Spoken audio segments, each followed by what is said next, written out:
Eric Carr replaced original Kiss drummer Peter Criss in 1980 and would remain with the band until his untimely death in 1991. And today I want to talk about the rift that was created between Kiss bassist Gene Simmons and radio shock jock Howard Stern over some insensitive remarks Stern made on air shortly after Carr's death. So stick around. Cat Stanley Space Demons coming at ya! In February of 1991, Kiss drummer Eric Carr was diagnosed with heart cancer, resulting in him being replaced in the band temporarily by drummer Eric Singer for the recording of the album Revenge, while he underwent treatment. In spite of several surgeries and extensive chemotherapy, Carr would never make it back to the band, and he would die in November of that year of a brain hemorrhage at just 41 years of age. After Carr's death, popular syndicated radio shock jock Howard Stern went on the air and made some jokes at the late drummer's expense.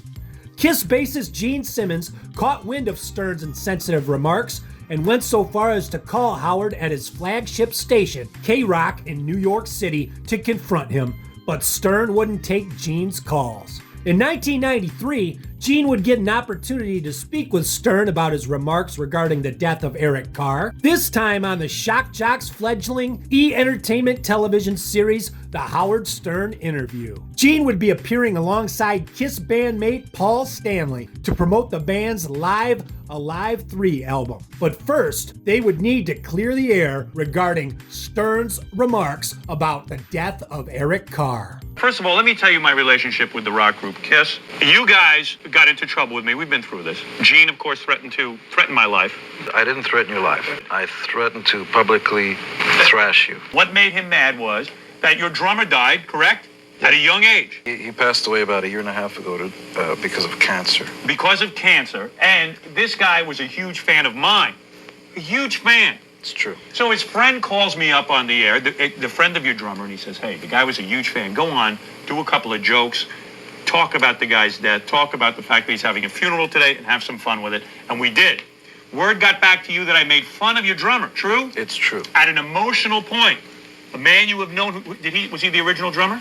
No, he was with us actually longer than the original drummer. Yeah, he was. For 11 years. I see. So I had made a few jokes and things, and you called up off the air and said that you called my producer, Gary Delabate, and you said, I am going to publicly beat Howard Stern. Well, first I asked to talk to you because I didn't think flunkies, producers, or other sorts should stand in the way between two people who had something to say to each other. I was not going to get on the phone with you. You look like a demon. I am not going to get on the phone with you. I just wanted to hear what you had to say for yourself. It was a sensitive time for us. But I think, with other circumstances, you've shown yourself to have heart. Oh, is that right? That some people may not know. You are saying that, in fact, you might have jumped to the wrong conclusion about me. True? I think there's always more than one layer of paint for each person. So what everybody sees of Howard Stern here maybe isn't the entire story. So maybe I this. See. All right. So then you threatened, so you told my producer that you were going to do what to me? I said perhaps you could relay a message to Howard that the next time I see him, I was going to beat the piss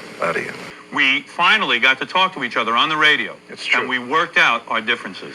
Yeah, I really found out what the story was, and I hadn't made fun of your drummer. From the horse's mouth. Yes. But I tell you what, if somebody would have said the same thing about a loved one of yours, whether it's your wife, your children, your mother, your father, you would have done the same thing because... That is wrong. I do not get offended that easily. I don't. I do not get offended easily. And I always wait to hear something firsthand. Always. It was a very sensitive time. He had passed away very quickly, and he was very dear to us, and, family honor and all that. I got you. I understand, Gene. I understand. Okay, so Stern and Gene did get a chance to hash out their differences on the air over Stern's jokes about Eric Carr.